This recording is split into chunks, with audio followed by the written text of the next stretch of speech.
भीम नागलोक में पांचों पांडव युधिष्ठिर, भीम, अर्जुन, नकुल और सहदेव पितामह भीष्म तथा विदुर की छत्रछाया में बड़े होने लगे।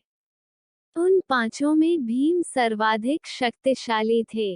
वे 10-20 बालकों को सहज में ही गिरा देते थे। दुर्योधन वैसे तो पांचों पांडवों ईर्ष्या करता था, किंतु भीम के इस बल को देखकर उससे बहुत अधिक जलता था। वह भीमसेन को किसी प्रकार मार डालने का उपाय सोचने लगा। इसके लिए उसने एक दिन युधिष्ठिर के समक्ष गंगा तट पर स्नान, भोजन तथा क्रीड़ा करने का प्रस्ताव रखा, जिसे युधिष्ठिर ने सहर्ष स्वीकार कर लिया।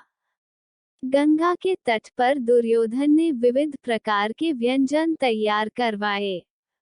स्नानादि के पश्चात जब सभी ने भोजन किया तो अवसर पाकर दुर्योधन ने भीम को विषयुक्त भोजन खिला दिया। भोजन के पश्चात सब बालक वहीं सो गए। भीम को विष के प्रभाव से मूर्छा आ गई।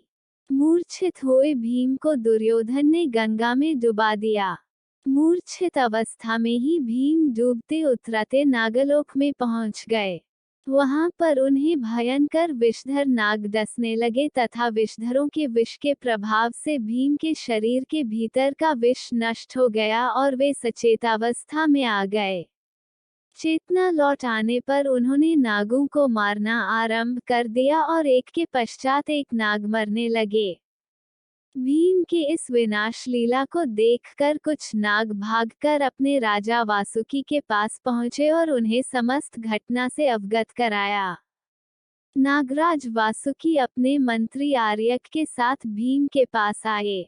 आर्यक नाग ने भीम को पहचान लिया और उनका परिचय राजा वासुकी को दिया। वासुकी नाग ने भीम को अपना अतिथि बना लिया। नागलोक में 8 ऐसे कुंड थे जिनके जल को पीने से मनुष्य के शरीर में हजारों हाथियों का बल प्राप्त हो जाता था। नागराज वासुकी ने भीम को उपहार में उन 8 कुंडों का जल पिला दिया। कुंडों के जल पी लेने के बाद भीम गहन निद्रा में चले गए। 8वें दिन जब उनकी निद्रा टूटी तो उनके शरीर में हजारों हाथियों का बल आ चुका था। भीम के विदा मांगने पर नागराज वासुकी ने उन्हें उनकी वाटिका में पहुंचा दिया। उधर सोकर उठने के बाद जब पांडवों ने भीम को नहीं देखा तो उनकी खोज करने लगे और उनके न मिलने पर राजमहल में लौट गए। भीम के इस प्रकार गायब होने से माता कुंती अत्यंत व्याकुल हुई। वे विदुर से बोली, हे आर्य, दुर्योधन मेरे पुत्रों से और विशेषतः भीम से अत्यंत ईर्ष्या करता है। कहीं ऐसा तो नहीं है कि उसने भीम को मृत्युलोक में पहुंचा दिया?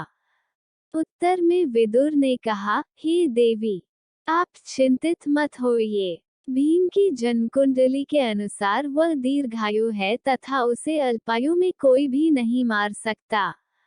वह अवश्य लौट कर आएगा। इस प्रकार हजारों हाथियों का बल प्राप्त करके भीम लौट आए।